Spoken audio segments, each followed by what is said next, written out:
So an eye for an eye, I really like your name. And there's a story that sort of reminds me about your name. Yesterday, I'm sure many of you have heard this. Um, Joe Biden processed the paperwork. He decided that he was going to commute the sentences of 37 federal inmates who are on death row. He is putting instead of being on death row, they now are they have life sentences without parole. 37 people. Now, recently, someone sent us a message asking, what my opinion of capital punishment is, and being a Canadian, we haven't had capital punishment here in years and years and years, like 60 or 70 years. I think it was in the 60s that it was done away with.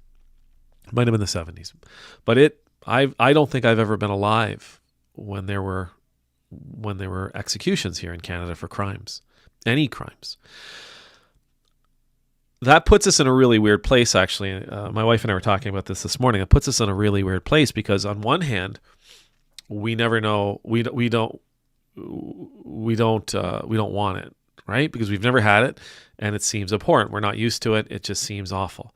On the other hand, because we've never had it, we don't know how awful it is. And so there is in Canada, there's a movement that says we should have capital punishment, but most Canadians are opposed to it. Myself in particular, I don't like the thoughts of capital punishment. I don't like the thoughts of capital punishment, period. Now, I will offer the caveat. I've also never been the victim or victim adjacent to a crime where someone might be put to death for that crime. I don't know what it's like to lose somebody in an awful situation where the person who takes that life could be held liable with their own. But for me, capital punishment just strikes me as so final. And I just think, what if, if a person is executed today, what if tomorrow was the day that they would have come around? If they're executed tomorrow, what if next week is when they would have come around, next month, next year? Now, I understand the need for prisons. I do. And I understand the need to say, like, you have life in prison without parole. The 37 men that Joe Biden, whose sentences Joe Biden commuted, if you read them, and I checked this out on Fox News, if you read the things that they've done, they've done awful, horrendous things. They've done horrible things. Like, this is a rogues gallery, and these people who did the things that they were charged and convicted of, the things who were charged and convicted of doing these things. I understand the need. I understand the idea that we need to keep these people in prison for the rest of their lives. I get it. But I am happy. I'm glad that he commuted these sentences. Because again, while they draw breath, there is hope that they can be redeemed. While they draw breath, there is hope that they can change. There's hope that they can give up those old desires, those old ways. They can have those old injuries healed, and they can become, even serving a life sentence in prison, they can become the people that God created them to be. I know a few people out there, and I say a few, there's a lot of people out there who are upset by this.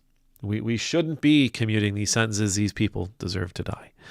And there are people out there who are saying, yes, no, absolutely, state-sanctioned murder, state-sanctioned execution is a form of murder, and we can't have this either.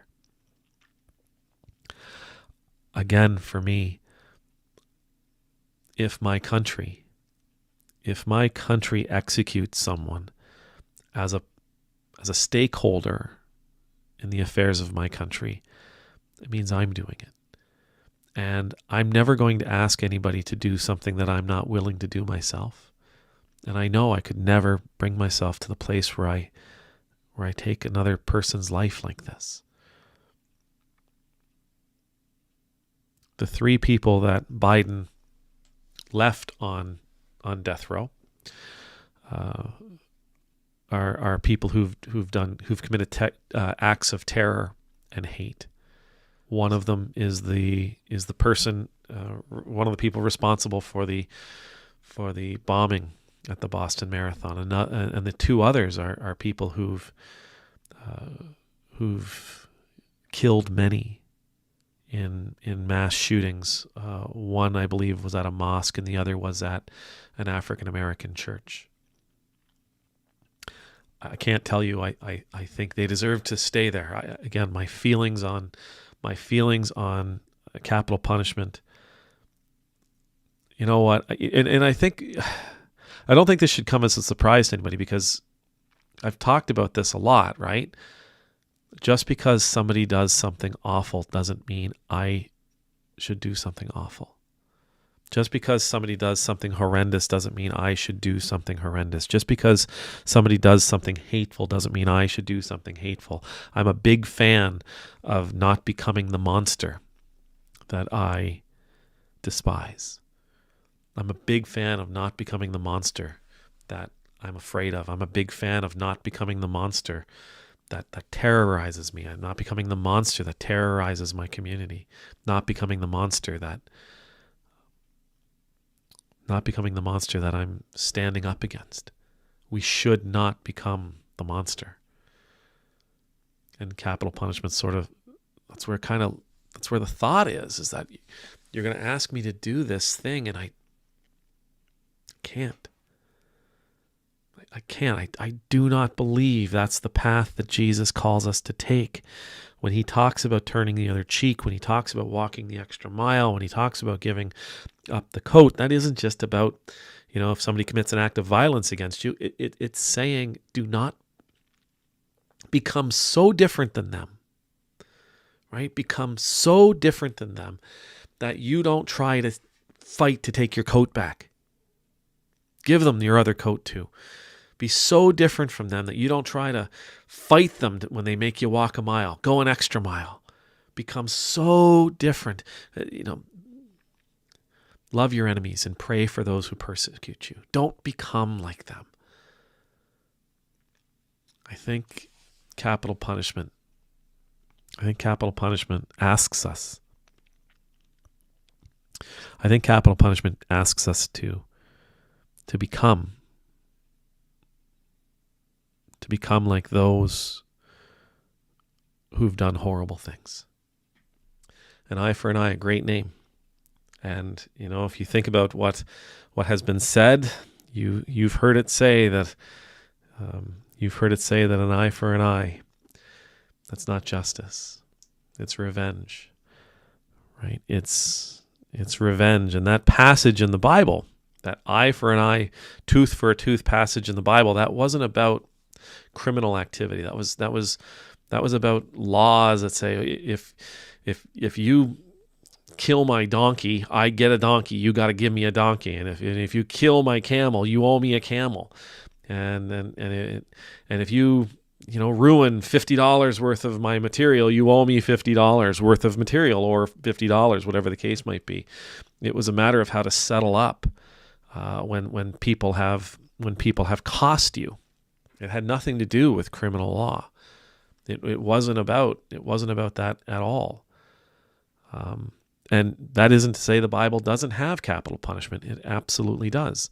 It's depicted in the Old Testament. Thankfully, I follow Jesus.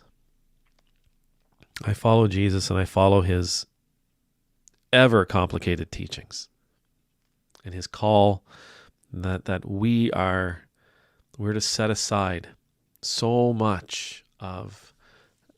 We're called to set aside our pain. We're called to set aside our instincts. We're called to set aside our intuition.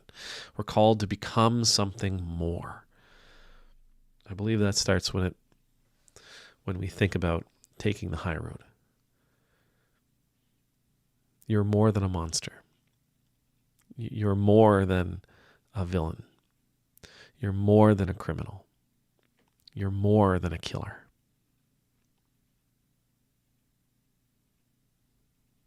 You're a child of God. You're an heir to the throne.